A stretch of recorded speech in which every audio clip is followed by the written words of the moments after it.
आप लोग आज हम आपको कुछ भारतीय इतिहास से कुछ इम्पोर्टेंट सवाल बताने वाले हैं जो आपकी परीक्षा पॉइंट ऑफ व्यू से बहुत ज़्यादा इम्पोर्टेंट है।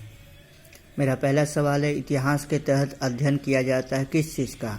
अतीत का अध्ययन किया जाता है। इतिहास के तहत अध्ययन किस चीज़ का किया जाता है? अतीत का। अतीत यानी जो चीज़ बीत जाता है उसका अध्ययन किया जाता है। प्रथम यूनानी इतिहासकार कौन थे? यूनान के इतिहासकार प्रथम कौन थे? हेरोडोटस।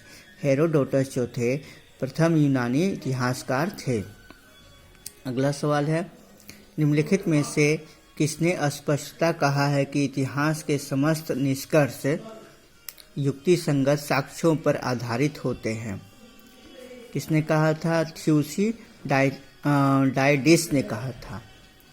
थ्यूसिडाइडिस ने क्या कहा था कि इतिहास के समस्त जो निष्कर्ष होते हैं युक्ति संगत साक्ष्यों पर आधारित होते हैं। द हिस्ट्रीज के रचनाकार कौन है? क्या नाम है उनका? द हिस्ट्रीज के रचनाकार का नाम हेरोडोटस है। द हिस्ट्रीज के रचनाकार का क्या नाम है? हेरोडोटस है। इतिहास के पिता की पदवी सही अर्थों में निम्न में से किससे संबंधित है? हेरोडोटस से संबंधित है। इतिहास का पिता किसे कहा जाता है? हेरोडोटस को कहा जाता है।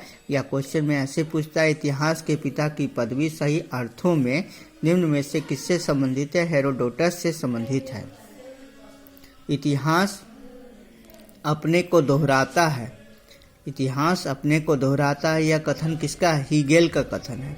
हीगेल ने क्या कहा था कि इतिहास अपने को दोहराता है। हम इतिहास से यही सीखते हैं कि आदमी इतिहास से कभी कुछ नहीं सीखता। यह किसका कथन है? हीगेल का कथन है। हीगेल ने क्या कहा था कि हम इतिहास से यही सीखते हैं कि आदमी इतिहास से कुछ भी नहीं सीखता है। किसका कथन है? कि समस्त इतिहास वर्ग संघर्ष का इतिहास है। कार्ल मार्क्स ने कहा था। कार्ल मार्क्स ने क्या कहा था? कि समस्त जो इतिहास है वर्ग संघर्ष पर आधारित है। निम्नलिखित में से कौन सा एक इतिहास के विषय में मार्क्स के दृष्टिकोण का संक्षिप्त वर्णन है? इतिहास शोषक और शोषित वर्गों के बीच संघर्ष का सिलसिला है। इतिहास जो है शोषक और शोषित वर्गों के बीच संघर्ष का सिलसिला है। निम्नलिखित में से कौन सा एक इतिहास के विषय में मार्क्स के दृष्टिकोण का संक्षिप्त वर्णन करता है? इतिहास शोषक और शोषित वर्गों के बीच क्या है? संघर्ष का सिलसिला है। निम्नलिखित में से किसने द्वंद्वात्मक भौतिकवाद के सिद्धांत का प्रतिपादन किया है? मार्क्स ने किया है। मार्क्स ने क्या किया है? द्वंद्वात्मक भौतिकवाद के सिद्धांत का प्रतिपादन किया है। कार्ल मार्क्स ने वर्ग संघर्ष की प्रक्रिया को निम्नलिखित में से किस सिद्धांत की मदद से समझाया है? द्वंद्वात्मक भौतिकवाद की मदद से समझाया है। कार्ल मार्क्स ने वर्ग संघर्ष की प्रक्रिया को द्वंद्वात्मक भौतिकवाद के सिद्धांत की मदद से समझाया है। इतिहास विगत की राजनीति है, यह कथन किसका है? सीले का कथन है। सीले ने क्या कहा है? इतिहास जो है विगत की राजनीति है। अगला सवाल है, लेखक है और इतिहास की परिभाषा है। ओक्साट ने कौन सी परिभाषा दी है? यह सच यह है कि इतिहास में अतीत वर्तमान के साथ क्या होता है? बदलता है। लियन ने क्या परिभाषा दिया है? कि इतिहास का महत्व वैज्ञानिक नहीं है। कॉलिंगवुड ने कौन सी परिभाषा दी है?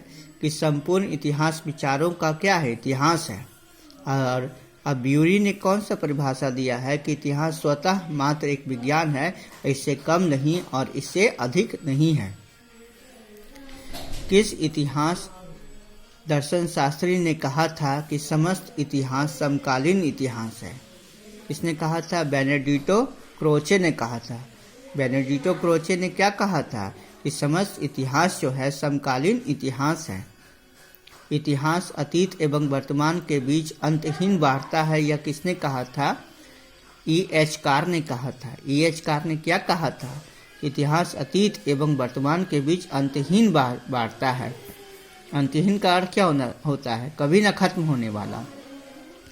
तिथियों के साथ प्रयुक्त होने वाला BC किसका संक्षिप्त छाड़ है? बिफोर क्राइस्ट है। बीसी का मतलब क्या होता है? बिफोर क्राइस्ट से मतलब होता है। तिथियों के साथ प्रयुक्त होने वाला एडी का क्या पूर्ण रूप है?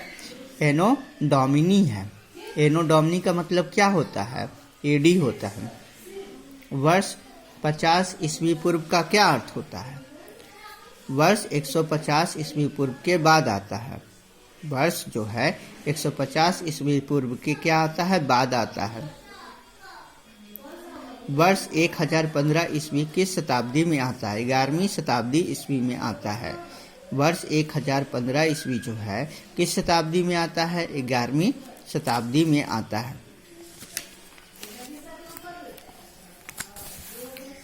विक्रम संवत प्रारंभ हुआ था कब? 58 ईस्वी पूर्व में प्रारंभ हुआ था। 58 ईस्वी पूर्व में कौन सा संवत प्रारंभ हुआ था? विक्रम संवत प्रारंभ हुआ था। शक संवत का प्रारंभ किस सम्राट के शासन काल में 78 ईस्वी पूर्व में हुआ था? कनिष्क के शासन काल में हुआ था। शक संवत का प्रारंभ 78 ईस्वी पूर्व में हुआ था और किसके शासन काल में हुआ था? कनिष्क के शासन काल में हुआ था। भारत का राष्ट्रीय पंचांग किस संवत पे आधारित है? शक संवत पे आधारित है। भारत का जो राष्ट्रीय पंचांग है वो शक संवत पर आधारित है। गुप्त संवत 319 से 320 ईस्वी को प्रारंभ करने का श्रेय किसे दिया जाता है? चंद्रगुप्त प्रथम को दिया जाता है। चंद्रगुप्त प्रथम को दिया जाता है। गुप्त संवत 319 से 320 ईस्वी को प्रारंभ करने का श्रेय किसे दिया जाता है? चंद्रगुप्त प्रथम को दिया जाता है। चंद्रगुप्त प्रथम ने गुप्त संवत का प्रारंभ किस उपलक्ष्य में किया था? अपने राज्यारोहण के समारोह में, स्मारक में किया। राज्यारोहण अपने पदभार ग्रहण करने के, राज्य का गद्दी ग्रहण करने के स्मारक के रूप में किया था। चंद्रगुप्त प्रथम ने गुप्त संवत का प्रारंभ किस उपलक्ष्य में किया था? अपने राज्यारोहण के स्मारक के रूप में किया था। निम्नलिखित कथनों में से कौन सा कूट में सही अक्षर है? विक्रम संवत 58 ईस्वी पूर्व में आरंभ हुआ। विक्रम संवत जो था 58 ईस्वी पूर्व में आरंभ हुआ था। शक संवत क्या था? 78 ईस्वी से आरंभ हुआ था। शक संवत जो है 78 ईस्वी से आरंभ हुआ। गुप्त संवत जो है 319 ईस्वी से आरंभ हुआ। गुप्त संवत कब आरंभ हुआ था? 319 ईस्वी से आरंभ हुआ। प्यारे बच्चों, मैंने आपके लिए कुछ इतिहास का कुछ सवाल लाए थे जो आपके परीक्षा पॉइंट ऑफ व्यू से बहुत ज़्यादा इंपॉर्टेंट है। मेरे चैनल को लाइक कीजिएगा, सब्सक्राइब कीजिएगा, शेयर कीजिएगा। बाय बच्चों।